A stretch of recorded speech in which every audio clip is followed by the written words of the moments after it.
And I don't think people realize like how much of an impact this writer's strike has. I think some people who listen to this, right, is like, or feel like these are just a bunch of millionaires in Hollywood. A lot of these are just middle-class people who write things and, you know, try to have success with it, who live in the area, right? And so for some of them, this is a side gig and they make a few bucks here and there with it.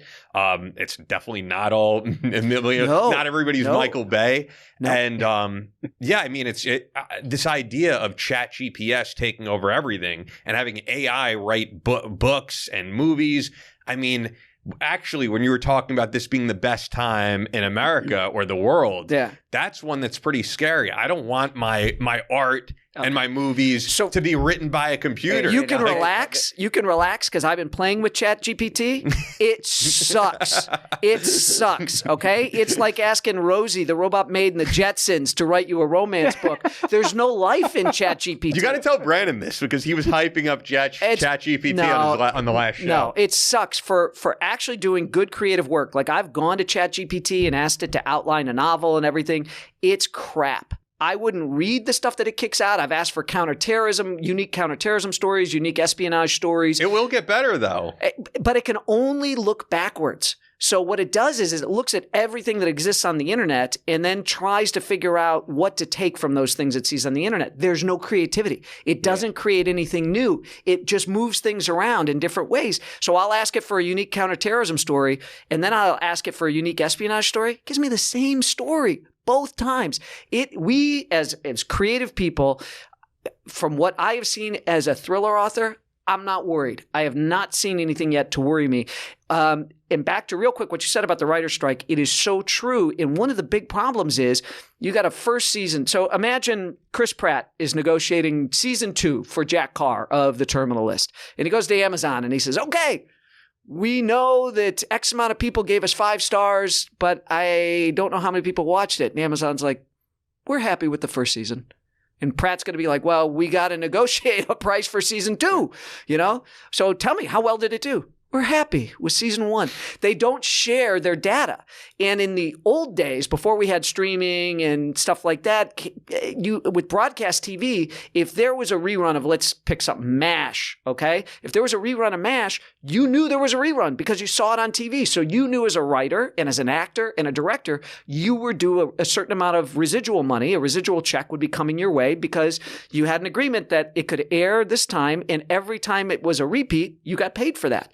And you don't get Netflix telling you that. You don't get Amazon Prime telling you that. So that's the problem, is there isn't enough transparency. You're negotiating in the dark as a writer, director, or actor. And that's one of the big things. There's other things about the writers' rooms and doing these mini rooms. There's a lot of in-the-weed stuff we won't go into here. But the big thing is, let's just be honest, cards on the table. If my writing is making you a lot of money, I want to ask for a raise. That's fair. That's capitalism. That's how America works. Don't be a dick.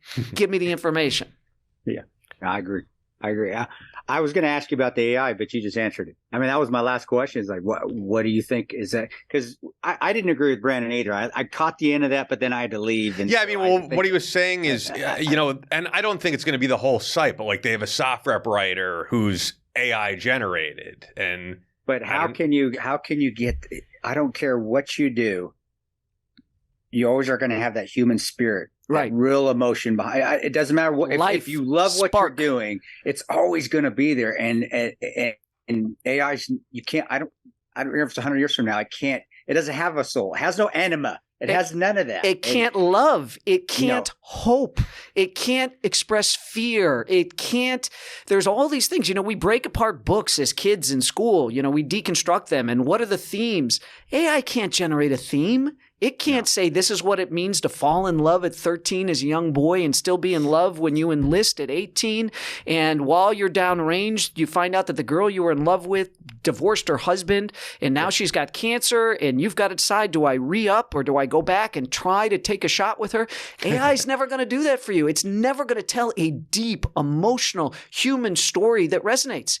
It's incapable of, it doesn't have emotion, doesn't have feelings.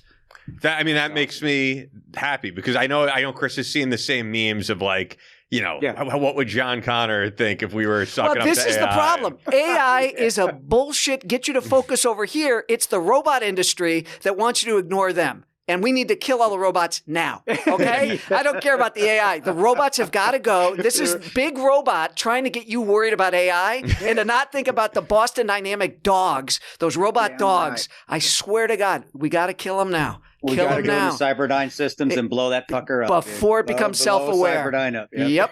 It's Skynet's got to go. It's crazy because we had on John Dolmayan, the drummer from System of a Down, which, by the way, made like international news. That interview was really big. But he was speaking about actually like conflicts within his band.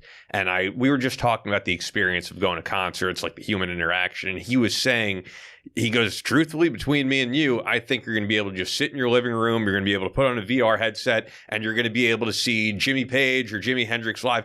And it may sound like it, it may look like it, but like I just saw Stain and Godsmack at Jones Beach, which I'm going to bring up because there's actually a funny story I'll probably when we do top a show. But I mean, the experience of being there with your friends, these songs that you remember. Pre-gaming in your house, having a couple beers before you go to the concert, in the excitement of just getting to the venue. Yeah. I think so much of that is built in. But there's a lot of people now, I think because of COVID, they've gotten so used to being in their homes. They don't go to movie theaters anymore.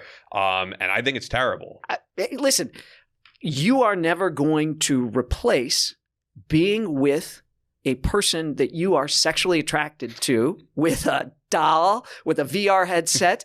It's life. We are human beings. We need human contact. You will never, ever be able to replace that. And the more we isolate ourselves from human contact, the less healthy we become. It's not good. We are meant to bump up against people and, get along with people or deal with people we don't get along with. So the virtual headset thing, I think, wow, that's cool. Great. You guys can maybe sell extra tickets to people who, you're not touring by those people. That might be a stand-in, but it's never going to replace. All of this technology will never replace one-on-one human contact.